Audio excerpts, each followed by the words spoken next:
गेल्या काही दिवसांपूर्वी अमित शहा महाराष्ट्रामध्ये आले होते आणि अमित शहानी आपल्यावरती टीका केली होती की महाविकास आघाडी आहेच ना, आता सुद्धा काँग्रेस आणि राष्ट्रवादीचे नेते इथले येऊन मला त्यांनी सत्कार करून माझे गेले. महाविकास आघाडी म्हणजे 3 पक्षाची आपली आघाडी. आता 3 पक्ष म्हणून त्यांना काय सुचलं की 3 चाकी रिक्षा आहे. म्हणून अमित शहा जे बोलले की महाविकास आघाडीची रिक्षा ही पंक्चर झालेली रिक्षा आहे, आमची पंक्चर झालेली रिक्षा आहे. मग अमित शहाजी, तुमचं ट्रिपल इंजिन सरकारला ही सगळी भ्रष्टाचाराची चाकं का लागत आहेत?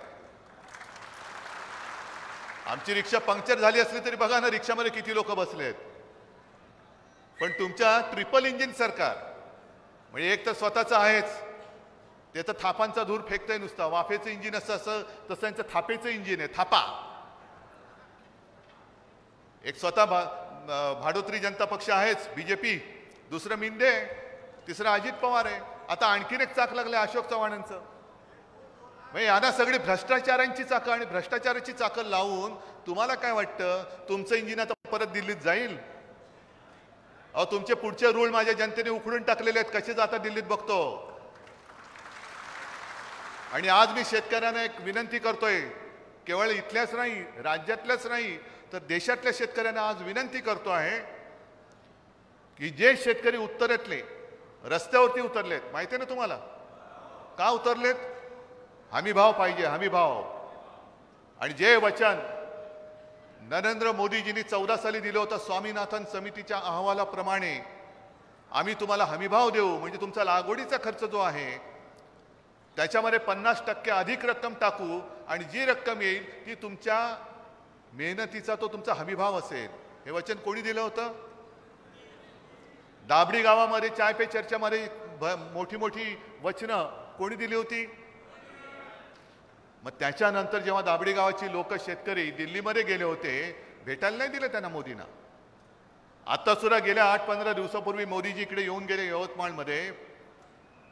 त्याही वेळेला ते शेतकरी तयारीत होते की तुम्ही आम्हाला सांगितलं होतं 10 वर्ष झाली, जे तुम्ही सांगितलं अजूनही त्याचा पत्ता नाही, मग देणार कधी? आणि इथल्या पोलिसांना विचारा, पोलिसांचा दोष नाहीये. पोलिसांना काय ते हुकमाचा ताबेदार असतात.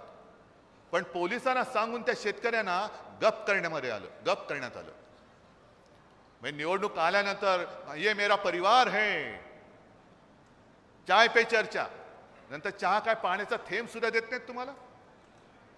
आणि आज जे उत्तरेतले शेतकरी दिल्लीमध्ये चाललेत त्यांनी दिल्लीत येऊ नये म्हणून मोदी सरकारने त्यांच्या वाटेमध्ये खिळे टाकलेले आहेत, तारेचं कुंपण टाकलेलं आहे, भिंती उभारलेल्या आहेत, अश्रुधुराचे गोळेच्या गोळे त्या ड्रोनमधनं त्यांच्या अंगावरती सोडतायत, लाठीमार होतो, रबरी गोळ्या मारतायत. का तर माझ्या देशाचा अन्नदाता त्याच्या न्याय हक्कासाठी दिल्लीमध्ये येतोय, याला येऊ द्यायचं नाही दिल्लीमध्ये. मग तुम्हाला आता वेळ ठरवण्याची आलेली आहे की जर शेतकऱ्याला दिल्लीमध्ये येण्यापासून रोखणार सरकार दिल्लीत बसलेलं असेल तर ते सरकार पुन्हा दिल्लीमध्ये येऊ देणार नाही ही शपथ घेऊन शेतकऱ्यांनी आता मैदानात उतरलं पाहिजे.